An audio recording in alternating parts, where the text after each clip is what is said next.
আসসালামু আলাইকুম ওরহমতুল্লাহি ওবারাকাতুহু। সম্মানিত দর্শক শ্রোতা, পবিত্র মাহে রমজানের এই বরকতপূর্ণ সময়ে আজকে আমরা আলোচনা করব সূরা হুজুরাতের নাজিলের ইতিহাস সম্পর্কে।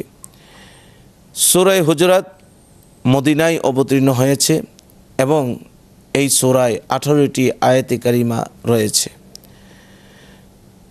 এই সূরার প্রেক্ষাপট সম্পর্কে, অর্থাৎ এই সূরার প্রারম্ভিক যে আয়াতে কারিমাগুলো আছে এর প্রেক্ষাপট সম্পর্কে তাফসীরের কিতাবের মধ্যে এসেছে।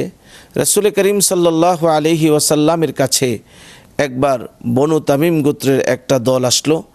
আবু বকর রাদিয়াল্লাহু তাআলা আনহু বললেন, এটা কাকা ইবনে মাবাদের দল। হযরত ওমর ফারুক রাদিয়াল্লাহু তাআলা আনহু বললেন, না, বরং এটা আকরা ইবনে হাবেস রাদিয়াল্লাহু তাআলা আনহুর দল। আবু বকর রাদিয়াল্লাহু তাআলা আনহু বললেন, আপনি আমার বিরোধিতার ইচ্ছা করেছেন। ওমর রাদিয়াল্লাহু তাআলা আনহু বললেন, আমি আপনার বিরোধিতা করতে চাইনি। এইভাবে উভয়ের আওয়াজ একটু উঁচু হয়ে গেল।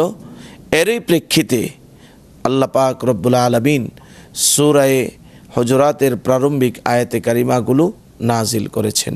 ইয়া আইয়ুহাল্লাযীনা আমানু লা তারফাউ আসওয়াতাকুম ফাওকা সাওতিন নবী, হে ঈমানদারেরা, তোমরা তোমাদের আওয়াজকে নবীর আওয়াজের উপরে উঁচু করিও না। আল্লাহ তাআলা আমাদেরকে এই বিষয়টুকু বোঝার তৌফিক দান করুন। আস্থা, নিরাপত্তা ও প্রগতির সাথে প্রযুক্তির সমন্বয়ে গ্রাহকদের সর্বোচ্চ মানের ব্যাংকিং সেবা প্রদানই কমিউনিটি ব্যাংকের লক্ষ্য।